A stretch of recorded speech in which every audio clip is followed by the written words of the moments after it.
إن الحمد لله نحمده ونستعينه ونستغفره ونؤمن به ونتوكل عليه ونعوذ بالله من شرور أنفسنا ومن سيئات أعمالنا من يهده الله فلا مضل له ومن يضلل فلا هادي له فلن تجد له وليا مرشدا ونشهد أن لا إله إلا الله وحده لا شريك له الذي لا ضد له ولا ند له لا مثل له ولا مثيل له لا وزير له ولا كفيل له لا شبه له ولا شبيح له لا ولد له ولا والد له وهو الواحد الفرد الصمد لم يلد ولم يولد ولم يكن له كفوا أحد ونشهد أن سيدنا ونبينا وحبيبنا وبشيرنا ونذيرنا وطبيبنا وطبيب أرواحنا وحبيبنا وحبيب ربنا محمدا عبد الله ورسوله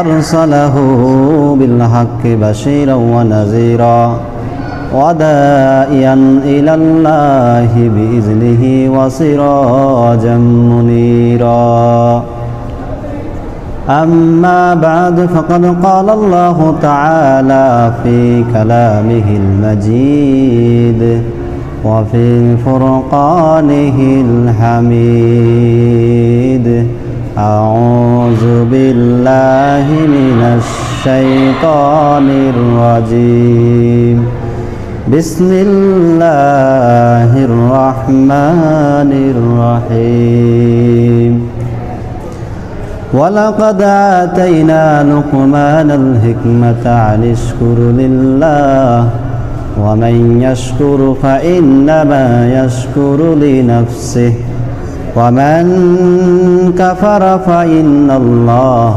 غني حميد قال النبي صلى الله عليه وسلم من أحب سنتي فقد أحبني ومن أحبني كان معي في الجنة إن الله وملائكته يصلون على النبي يا أيها الذين آمنوا صلوا عليه وسلموا تسليما اللهم صل على محمد وعلى آل محمد كما صليت على إبراهيم وعلى آل إبراهيم إنك حميد مجيد اللهم بارك على محمد وعلى آل محمد كما باركت على إبراهيم وعلى آل إبراهيم إنك حميد مجيد আলহামদুলিল্লাহ সমস্ত প্রশংসা সেই মহান রব্বে কারিমের দরবারে যে মহান রব্বে কারিম আমাদেরকে একত্রিত হয়ে কিছু কথা আমাকে বলার এবং কি আপনাদের কিছু কথা শোনার মতো তৌফিক দিয়েছেন সেই রব্বে কারিমের দরবারে আমরা শুকরগুজার আদায় করি শুকরিয়া আদায় করি মন প্রাণ খুলে একবার উচ্চ আওয়াজে পড়ি আলহামদুলিল্লাহ।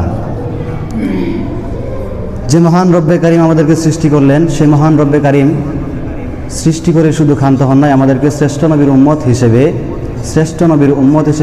শেষ জামানায় শ্রেষ্ঠ নবীর উম্মত হিসেবে মুসলিম করে পাঠিয়েছেন। এজন্য আবার শুকরিয়া আদায় করি আলহামদুলিল্লাহ। সম্মানিত হাজিরিন, আজকে আমরা শুনব মা বাবার দোয়া এবং মা বাবার যে দোয়ার উপকারিতা এবং অপকারিতা এই বিষয়ে কিছু কথা সংক্ষিপ্ত রূপে আলোচনা করব ইনশাআল্লাহ। আল্লাহ রাব্বুল আলামিন আমাকে তৌফিক দান করুক, পড়েন আমিন। আল্লাহর হাবিব সাল্লাল্লাহু আলাইহি ওয়াসাল্লাম বলছেন, বনে ইসরাইল গোত্রের এক লোক যার নাম ছিল জুরাইস, সে ব্যক্তি ছিল খুব ইবাদত গুজার। সে ব্যক্তি ইবাদত করত, একটি ঘর সে নির্মাণ করে সেখানে সে ইবাদত করত, খুব ইবাদতে মশগুল ছিল। আল্লাহ রাব্বুল আলামিনকে মন প্রাণ দিয়ে বিশ্বাস করার পর আল্লাহ রাব্বুল আলামিনের ইবাদতে সবসময় মশগুল থাকত। সেই ব্যক্তির মা একদিন তার ইবাদতখানার সামনে এসে ডাকতেছে, জুরাইস। ঠিক সেই সময় জুরাইস নামক সেই ব্যক্তিটা আল্লাহ রাব্বুল আলামিনের ডাকে নামাজের মধ্যে দাঁড়িয়েছিলেন, আল্লাহ রাব্বুল আলামিনের সাথে কথা বলতেছিলেন।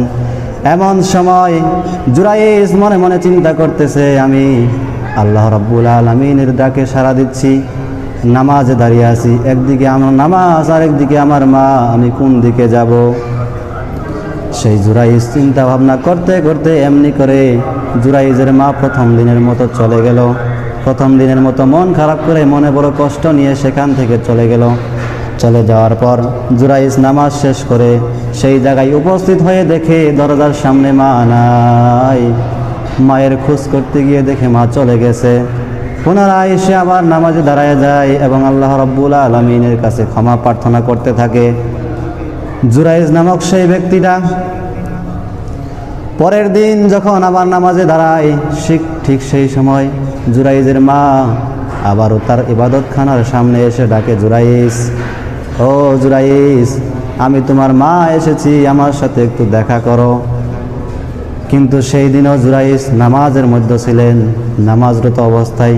সে চিন্তা করতেছে, একদিকে আমার নামাজ, অন্যদিকে আমার মা, আমি এখন কোন দিকে যাব? মায়ের ডাকে সাড়া দিব নাকি নামাজরত অবস্থায় থেকে যাব? সেই দিনও সেই সিদ্ধান্ত নিল, আমি নামাজের মধ্যেই থেকে যাই, মা একটু অপেক্ষা করুক, আমি নামাজ শেষ করে মায়ের সাথে দেখা করব। কিন্তু সেই দিনও জুরাইজের মা অপেক্ষা না করে চলে গেছেন। চলে যাওয়ার পর মনে বড় কষ্ট নিয়ে চলে গেছেন। দ্বিতীয় দিনে যখন চলে গেলেন, নামাজ শেষ করার পর জুরাইজ গিয়ে দেখে মা নাই। যখন দেখেছে মা নাই, তখনও আবার খুব আফসোস করে বলতেছে, আহারে, মা কত জানি কষ্ট নিয়ে, মনের মধ্যে কষ্ট নিয়ে চলে গেল, আমার মনে হয় উচিত হয় নাই, মায়ের ডাকে সাড়া দেওয়াটাই দরকার ছিল। পরের দিন আবার জুরাইজের মা সে ইবাদতখানার সামনে এসে উপস্থিত, এসে ডেকে ডেকে বলতেছে, জুরাইজ, আমি তোমার মা, আমার সাথে একটু দেখা করো, তোমার সাথে দেখা করার জন্য আমি আসছি। জুরাইজ সেই দিনও আগের দিনের মতো, প্রথম দিনের মতো সেই দিনও নামাজে দাঁড়ানো অবস্থায় ছিল। জুরাইজ চিন্তা করে, একদিকে আমার নামাজ, একদিকে আল্লাহ রাব্বুল আলামিনের সাথে আমার কথা, অন্যদিকে আমার মা, আমি কোন দিকে যাব? নামাজে থাকব নাকি মায়ের ডাকে সাড়া দেব? সেই দিন জুরাইজ নফল নামাজের মধ্যে দাঁড়িয়েছিল। জুরাইজ চিন্তা করতে করতে ঠিক সেই দিনে প্রথম এবং দ্বিতীয় দিনের মতো জুরাইজের মা মনে বড় কষ্ট নিয়ে বাড়ির দিকে রওনা হলেন এবং কি আকাশের দিকে তাকিয়ে বলতেছেন, ইয়া আল্লাহ, যেই সন্তান আমার মুখ দেখলো না, যেই সন্তানের ডাকে যেই সন্তানকে ডেকে আমি সাড়া পাইলাম না, যে মায়ের ডাকে সন্তান সাড়া দিল না, সেই সন্তানকে তুমি নর্তকীর মুখ না দেখাইয়া মৃত্যুবরণ করায় না। পড়েন নাউজুবিল্লাহ। আল্লাহ রাব্বুল আলামিন সঙ্গে সঙ্গে সেই দোয়াটা কবুল করে নেন। নবী করিম সাল্লাল্লাহু আলাইহি ওয়াসাল্লাম বলছেন, সেই দোয়াটা সেই বনি ইসরাইলের জুরাইজ নামক ব্যক্তির জন্য আল্লাহ রাব্বুল আলামিন তার মায়ের দোয়াটা কবুল করে নিলেন। একদিন, দুই দিন, তিন দিন, এমনি করে আস্তে আস্তে দিন গড়ায়, রাত আসে, রাত গনিয়ে দিন আসে। যখন আস্তে আস্তে জুরাইজের মা বৃদ্ধ হয়ে যায়, জুরাইজের মা একটা সময় ইন্তেকাল করার পর তখন জুরাইজের ভালো খ্যাতি লাভ হয়ে যায় দুনিয়ার জমিনে। সেই জুরাইজ নামক ব্যক্তিটা তার এলাকার মধ্যে ভালো পরিচিত হয়ে যায়। যখন সে অনেক ভালো পরিচিত, আল্লাহওয়ালা লোক, সবাই তাকে চিনে, সবাই তাকে আল্লাহওয়ালা লোক বলে মানে, এবং কি সবাই দেখে সেই ব্যক্তিটা খুব আল্লাহওয়ালা, সেই ব্যক্তিটা কখনো মিথ্যা কথা বলে না, সেই ব্যক্তিটা কোনো অন্যায় কাজ করে না, সেই ব্যক্তিটা কোনো অন্যায় অশ্লীল কাজের ধারের কাছেও যায় না, এবং কি কোনো মহিলার দিকে তাকাইয়াও দেখে না। এমনি করে আস্তে আস্তে হঠাৎ করে যখন সময় গনিয়ে আসলো, আস্তে আস্তে দেখা গেল জুরাইজ নামক সেই ব্যক্তিটার জনপ্রিয়তা সমাজের মধ্যে বেড়ে যায়। জুরাইজকে সরকারে উপনীত করার দেশের দায়িত্ব দেওয়ার সিদ্ধান্ত নিল। যখন এলাকাবাসী সবাই মিলে জুরাইজ নামক সেই ব্যক্তিটাকে সরকারের দায়িত্ব দেওয়ার সিদ্ধান্ত নেয়, যখন জুরাইজকে সরকার বানানোর চিন্তা ভাবনা করে, মানুষগুলা একে একে কথায় একজনের মুখ থেকে আরেকজনের মুখে একে একে সবার মুখে চলতে থাকে, জুরাইজ নামক ব্যক্তিটা ভালো, তাকে যদি সমাজের দায়িত্ব দেওয়া হয় কখনো দুর্নীতি হবে না, কখনো চাঁদাবাজি হবে না, কখনো রাহাজানি হবে না, কখনো ধর্ষণ হবে না। এরকম লোককেই সমাজের প্রতিনিধি বানানো দরকার। বর্তমান সমাজেও এরকম লোক প্রতিনিধি বানানো দরকার আছে না নাই? আল্লাহ রাব্বুল আলামিন আমাদের প্রত্যেককে সঠিক সিদ্ধান্ত নিয়ে যেই ব্যক্তিগুলা সমাজের কোনো ক্ষতি করবে না, যে ব্যক্তিগুলা সমাজের দায়িত্ব নিলে সমাজের কোনো অউন্নয়ন হবে না, যেই ব্যক্তিগুলা সমাজের দায়িত্ব নিলে জিনা ব্যভিচার হবে না, যেই ব্যক্তিগুলা সমাজের দায়িত্ব নিলে সমাজের রাজনীতির স্থানে গেলে রাজত্ব করলে সমাজের রাজত্ব করলে যেই ব্যক্তিগুলা অন্যায় কাজ করবে না, চাঁদাবাজি করবে না, সেই ব্যক্তিগুলাকেই আমাদের সমর্থকনার তৌফিক দান করুক, পড়ে না আমিন। আল্লাহ রাব্বুল আলামিনের দোয়া সেই দিন জুরাইজের জন্য, জুরাইজের মায়ের দোয়া যখন আল্লাহ রাব্বুল আলামিন কবুল করে নিয়েছিলেন, সেই দোয়াটা আস্তে আস্তে দেখেন কিভাবে পরিগণিত হয়, কিভাবে বাস্তবায়ন হয়। জুরাইজকে যখন এলাকাবাসী সিদ্ধান্ত নিল যে এই জুরাইজকে সমাজের দায়িত্ব দেওয়া হবে, এই জুরাইজকে সমাজের দায়িত্ব দিলে কোনো ক্ষতি হবে না, অন্যায় অবিচার হবে না, রাহাজানি চুর বাটপারি কোনো ধরনের দর্শন হবে না, এই জুরাইজ নামক ব্যক্তিটাকে সমাজের দায়িত্ব দেওয়া হোক। অন্যদিকে একদল লোক যারা অন্যায় কাজে জড়িত, যারা অশ্লীল কাজে জড়িত, যারা জিনা ব্যভিচারে জড়িত, যারা ক্ষমতায় গেলে সমাজের অস্তিত্ব ঠিক থাকে না, এই ধরনের লোক সেই জামানায়ও ছিল। বনি ইসরাইলের সেই লোকগুলা তাদেরকে প্রতিহত করার চেষ্টা করে, তাদেরকে বর্জন করে সেই জুরাইজকে সমাজের ক্ষমতা দেওয়ার সিদ্ধান্ত নিল। একে একে যখন জুরাইজকে থামানো গেল না, সেই প্রতিহিংসা দলের প্রতিহিংসুক লোকেরা, অন্যায় কাজে যারা লিপ্ত সেই দলের লোকেরা জুরাইজকে বিভিন্নভাবে আক্রমণ করার চেষ্টা করে, কিন্তু পেরে উঠতে পারে না। সেই জামানার একজন বেশ্যা নারী, তার সাথে যখন তাদের দেখা হয়ে যায়, হঠাৎ করে সেই বেশ্যা নারীটা বলতে থাকে, আমি জুরাইজকে প্রতিহত করতে পারবো, বিনিময় আমাকে কি দিবেন? এই কথা শুনে তারা তো মহা খুশি। এই কথা শুনে বলতেছে, তুমি যা চাইবা তাই দেওয়া হবে, শুধুমাত্র জুরাইজকে বেইজ্জতি করো, সমাজের মধ্যে তাকে লাঞ্ছিত অপমানিত ব্যক্তি হিসেবে গণ্য করো। জুরাইজকে অপমানিত করার জন্য সেই বেশ্যা নারীটা যখন পিছু লেগে যায়, যখন সেই বেশ্যা নারীটা পিছু লেগে যায়, আস্তে আস্তে একদিন, 2 দিন, 3 দিন, একে একে আস্তে আস্তে দেখা যায়, এমনও ঘটনা পাওয়া যায় জুরাইজের সামনে সেই বেশ্যা নারীটা উলঙ্গ অবস্থায়, অর্ধ উলঙ্গ অবস্থায় গিয়ে সামনে দাঁড়ায়, কিন্তু জুরাইজ, আল্লাহ ভক্ত সেই জুরাইজ সেই বেশ্যা নারীর দিকে একবার তাকাইয়াও দেখে না। যখন দেখলো সেই বেশ্যার দিকে জুরাইজ তাকাইয়াও দেখতেছে না, সেই বেশ্যার দিকে জুরাইজ তাকায়, মাথা তুলে তাকাইয়াও দেখে না তার চেহারা কেমন। সেই বেশ্যাটা যখন ধীরে ধীরে অকর্মক হয়ে পড়ে, অর্থাৎ জুরাইজকে পরাজিত করতে সক্ষম না হয়, তখন সেই জুরাইজের ইবাদতখানার পাশেই এক রাখাল অবস্থান করত। সেই রাখাল সারাদিন মাঠে গরু ছাগল চড়ানোর পর রাতের বেলা সেখানে বিশ্রাম নিত। জুরাইজের ইবাদতখানার পাশেই সেই রাখাল অবস্থান করত। সেই বেশ্যা সেই রাখালের কাছে যাওয়া আসা করে, মেলামেশা করে। এমনি করে রাখালের সন্তান যখন জুরাইজের সেই বেশ্যার গর্ভে উপনীত হয়, গর্ভে চলে আসে, সেই বেশ্যা তখন ধীরে ধীরে মনস্থ করলো, এইবার বুঝি সময় জুরাইজকে অপমানিত করার। যখন শয়তানের প্ররোচনায় পড়ে সেই বেশ্যা নারী জুরাইজকে অপমানিত করার জন্য আস্তে আস্তে করে চেষ্টা চালাচ্ছিল, কিন্তু দেখা গেল সফল হয় নাই। এমনি করে যখন ভোটের সময় চলে আসে, তখন সেই বেশ্যার গর্ভে রাখালের সন্তান 10 মাস 10 দিন পেরিয়ে যায়, এবং কি সেই বেশ্যার ঘরে রাখালের ভূমিষ্ঠ অবৈধ সন্তানটা ভূমিষ্ঠ হয়। তখন সেই বেশ্যা চিন্তা করলো, এটাই বুঝি সময় জুরাইজকে পরাজিত করার, এটাই বুঝি সময় জুরাইজকে অপমানিত করার, লাঞ্ছিত করার। সেই বেশ্যা কাঁদতে কাঁদতে সেই সমাজের যারা তাদেরকে চক্রান্ত করেছিল, যাদের কথায় সেই ব্যক্তিটা সেই বেশ্যা নারী চক্রান্ত করেছিল যে জুরাইজকে অপমানিত করবে, তাদের সামনে গিয়ে সেই বাচ্চা নিয়ে উপস্থিত হয়, কান্দে আর বলে, এ মানুষ, হে সমাজের মানুষ, দেখো দেখো, জুরাইজকে তোমরা আল্লাহওয়ালা মনে করো, জুরাইজকে তোমরা ক্ষুধা ভীরু মনে করো, কিন্তু না না, প্রকৃতপক্ষে সেই ব্যক্তি ক্ষুধা ভীরু নয়, সেই ব্যক্তি আল্লাহওয়ালা নয়, সেই ব্যক্তি আমার সাথে জেনা করেছে। পড়েন নাউজুবিল্লাহ। সেই ব্যক্তি আমার সাথে জেনা করার ফলে এই সন্তান জুরাইজের সন্তান আমার গর্ভে আসছে। দেখো, আমি এই সন্তান এখন কি করব, এর একটা বিচার করা দরকার, এর বিচার চাই। জুরাইজ তো খুব আল্লাহওয়ালা ব্যক্তি, সেই সময়েও সেই ইবাদতখানায় জুরাইজ ইবাদতে মশগুল ছিল। কিতাবের মধ্যে আসছে সমাজের লোকেরা সেই জুরাইজের ইবাদতখানাকে ভেঙে চুরে চুরমার করে দেয়, এবং কি জুরাইজকে টানতে টানতে শেষরাইয়া আনতে থাকে আর বলতে থাকে, হে বাটপার, হে জিনাকারী, হে দর্শক, তুই এত বড় গুনাহ করস, আবার আমাদের সম্মুখে এত আল্লাহওয়ালা সাজস, আয় তোর বিচার হবে।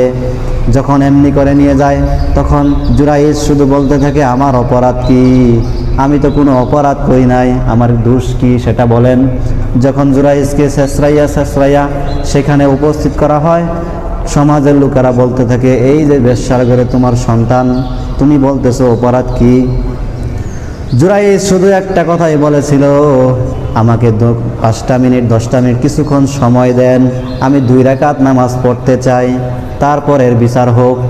জুরাইজ অজু করে সুন্দর করে অজু করে যখন নামাজের মধ্যে দাঁড়ায় আল্লাহ রাব্বুল আলামিনের সাথে বলতে থাকে, আল্লাহ, আপনি তো জানেন আমাকে অপমানিত করা হচ্ছে, আমাকে মিথ্যা আরোপ করা হচ্ছে, আমার উপর জুলুম করা হচ্ছে।